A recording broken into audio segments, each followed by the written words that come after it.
There is a lifelong CIA agent named John Cipher. He's worked as a clandestine CIA operative for his entire life. And now he's on Twitter and he hates Donald Trump. He is basically a resistance liberal. He sits all day on Twitter tweeting about Donald Trump, and he's become a liberal media star. And right in his Twitter bio, it says CIA clandestine operative, or whatever his actual title is. He's a lifelong CIA goon. And liberals love him the way they love the CIA. And he tweeted this article yesterday, the title of which was "Fighting Against the USSR Didn't Necessarily Make You a Nazi." And it's a Politico article. And you can see at the bottom here, it's about the scandal in Canada where the Canadian Parliament, with Zelensky there and Trudeau there, applauded a Canadian Nazi SS soldier. And I made a mental note, I should really go read this article. The CIA goon is promoting it, and it seems kind of bizarre. It sounds like what they're saying is a lot of people who fought the USSR in World War II weren't really Nazis. And because it was about Canada, I thought, it seems like this might be a defense of this Nazi SS Ukrainian that they just all stood up and applauded. But I said, I'm sure it's not that. It can't be that.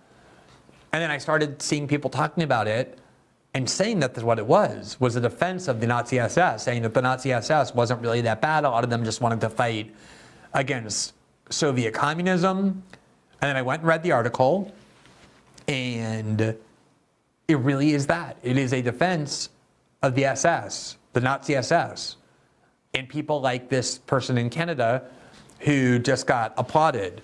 There you see the tweet got a community note added to it, and it says the Ukrainian question, Yaroslav Hunka, that's the person that was celebrated by the Canadian Parliament that this article is defending, volunteered to join the Nazis' 14th Waffen Division of the SS.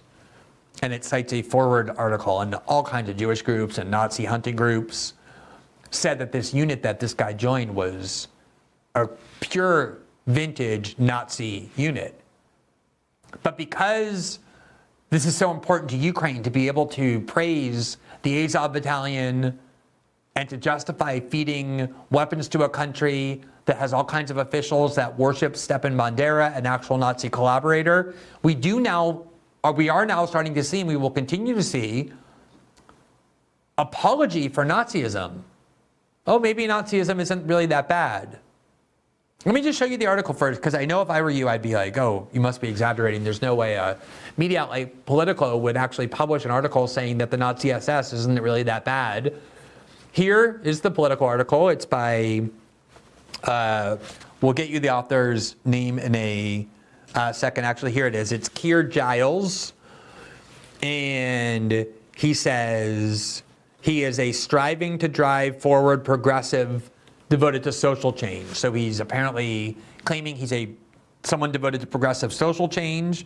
He's passionate about diversity, equality, and inclusion. He's a pronoun advocate. And he says when woke just isn't enough. So he's saying, I'm not just woke, I'm whatever is beyond woke. That's the person who just wrote this pro-Nazi SS article, or at least this apology for Nazism in Politico. And there you see the headline, "Fighting Against the USSR Didn't Necessarily Make You a Nazi. Canada's Hunka," that's the person they stood and applauded. Remember, the Canadian Speaker of the Parliament resigned in disgrace over having arranged this. Canada's Hunka scandal is a demonstration of how, when history is complicated, it can be a gift to propagandists who exploit the appeal of simplicity. Do you believe that he's saying that the issue of whether the Nazi SS and people who go join the Nazi SS are people we shouldn't respect and cheer and applaud is a complicated question? Let me just tell you the rules of people like this. If you are an American citizen and you wear a MAGA hat or you vote for Donald Trump, you're a Nazi, a literal Nazi, and you ought to be surveilled and silenced and maybe even imprisoned. If you're a Ukrainian, however, and you have a swastika tattoo or SS insignia, or you revered Nazi collaborators, or you even fought, volunteered, and went to fight for the Waffen-SS during World War II, it's complicated. And you should be armed and funded and revered. That is the foundational view of liberal discourse. A MAGA hat wearing American is a Nazi, a Ukrainian with a swastika tattoo and a history of pledging allegiance to the Azov battalion. It's complicated. Here's what he wrote, quote, "In the case of Herka, the mass outrage stems from his enlistment with one of the foreign legions of the Waffen-SS, fighting Soviet forces on Germany's Eastern Front. And it's a demonstration of how when history is complicated, it can be a gift to propagandists to exploit the appeal of simplicity. This history is complicated because fighting against the USSR at the time didn't necessarily make you a Nazi, just someone who had an excruciating choice over which of these two terror regimes to resist." I mean, if that's what World War II is now, a deep moral dilemma over whether to fight against Nazism or whether to fight against communism. Obviously, the United States made the choice that the Soviet Union was infinitely better than Nazi Germany by fighting alongside Stalin as the British and the other allies. But if now we're rewriting history to say that these are two equally valid choices, either to fight for and with the Russians against the Nazis or to fight with the Nazis against the Russians, that is some pretty radical historical revisionism to say that actually we're no longer going to think that people who volunteered to fight for the Nazi SS were really the bad guys. Because we hate Russia now so much that we're willing to say maybe the Nazis were on the right side. He goes on, quote, "However, the idea that foreign volunteers and conscripts were being allocated to the Waffen-SS rather than the Wehrmacht on administrative rather than ideological grounds is a hard sell for audiences conditioned to believe the SS primary task was genocide. Yes, the Western populations have been conditioned to believe the SS and the Nazis were primarily about genocide. That is true. Because in general, we want to kind of create the idea that those who volunteered to fight for the Nazi army and the SS were people who made a bad choice.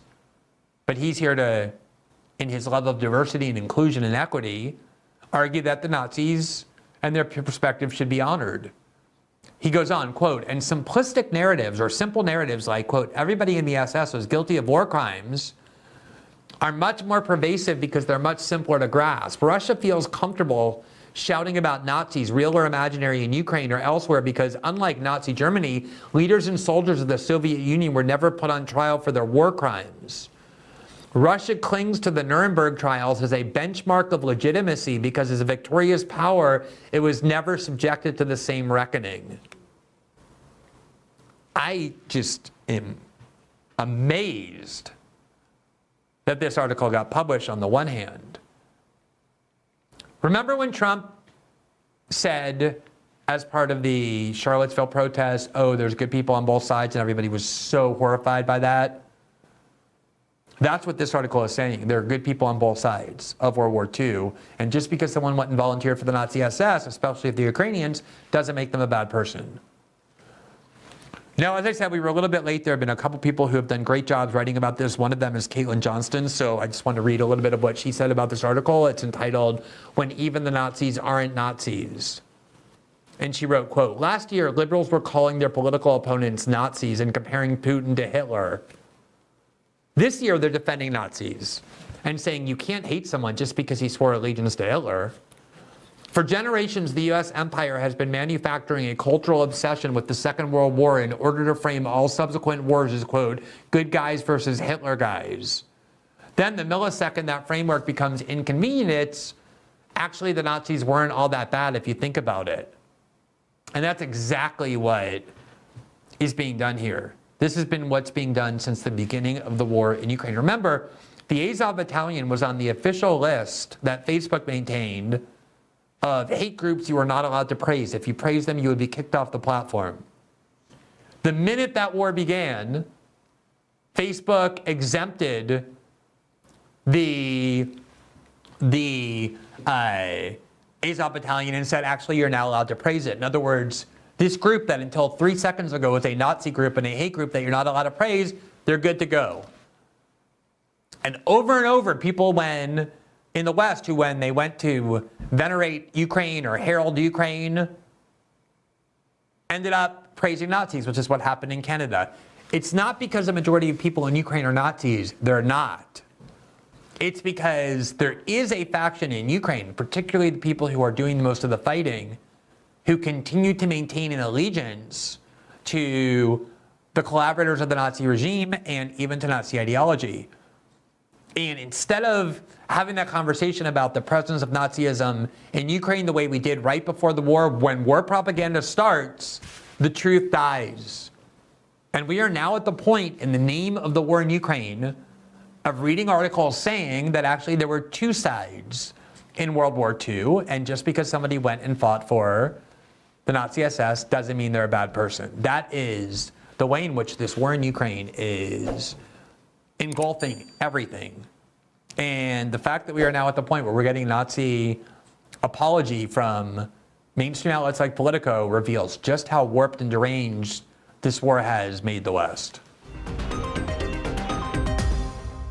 Thanks for watching this clip from System Update, our live show that airs every Monday through Friday at 7 p.m. Eastern exclusively on Rumble. You can catch the full nightly shows live or view the backlog of episodes for free on our Rumble page.